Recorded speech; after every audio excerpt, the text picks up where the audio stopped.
this guy, Harrison Mann, former U.S. Army major, he resigned from the military. I think it was like in November.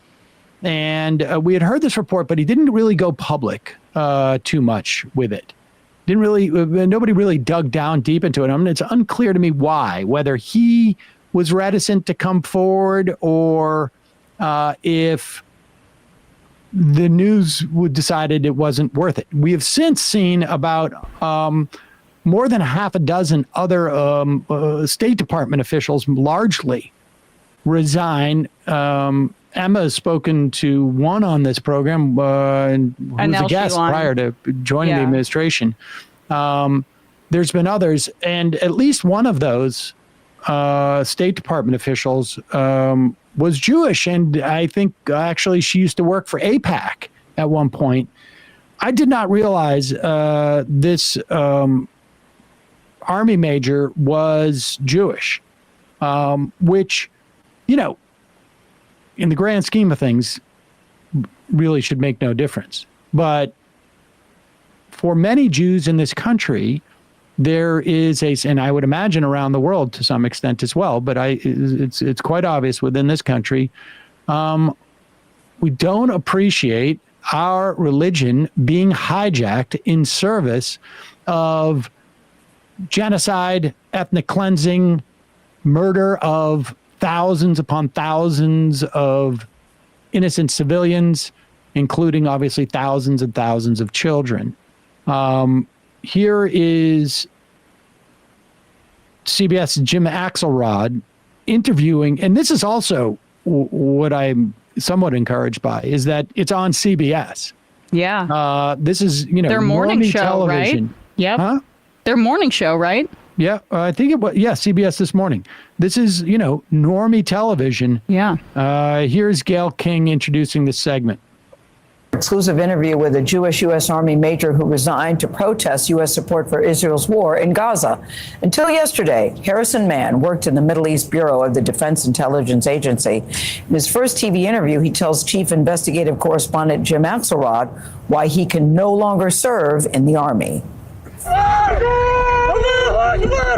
When the reports started to filter in about a Hamas attack of Israel on October 7th, former Army Major Harrison Mann knew what to expect. All hands on deck, people working late hours, 24/7 at the outset.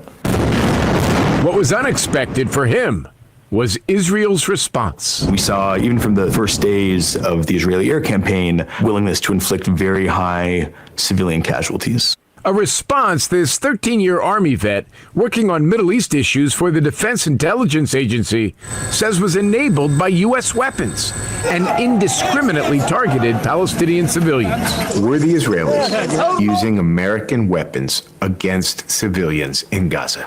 I can say almost certainly yes. But were they doing so intentionally? I don't know how you kill 35,000 civilians by accident. Mann resigned in November. This is your letter. No longer able to justify his work to himself, which he explained to his colleagues in a letter. At some point, whatever the justification, you're either advancing a policy that enables the mass starvation of children, or you're not. You felt your work was directly connected to starving children. Yes. Another U.S. government official announced today she has resigned to protest. More than a half dozen government officials have publicly resigned in protest of U.S. support for Israel's war. Mann is the first from the military, the first from the intelligence community, and the first who's Jewish. I understand if people are angry that I chose to speak about this, but I didn't really feel like I had that much of a choice. The grandson of Jews who fled the anti-Semitism of Eastern Europe, Mann doesn't agree that the cry of never again that galvanized Jews after the Holocaust warrants the current Israeli response.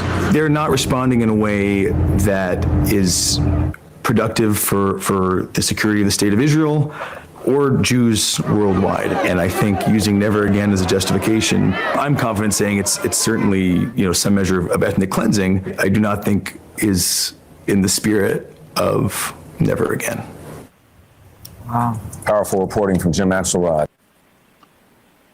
I mean, that is extremely helpful, I think, in the context of U.S. Opinion. And I imagine, I'm completely speculating, but I imagine the reason why this is his first TV interview is probably because he, had relatives or whatnot that didn't want him to be this public about it. I mean, but I don't know.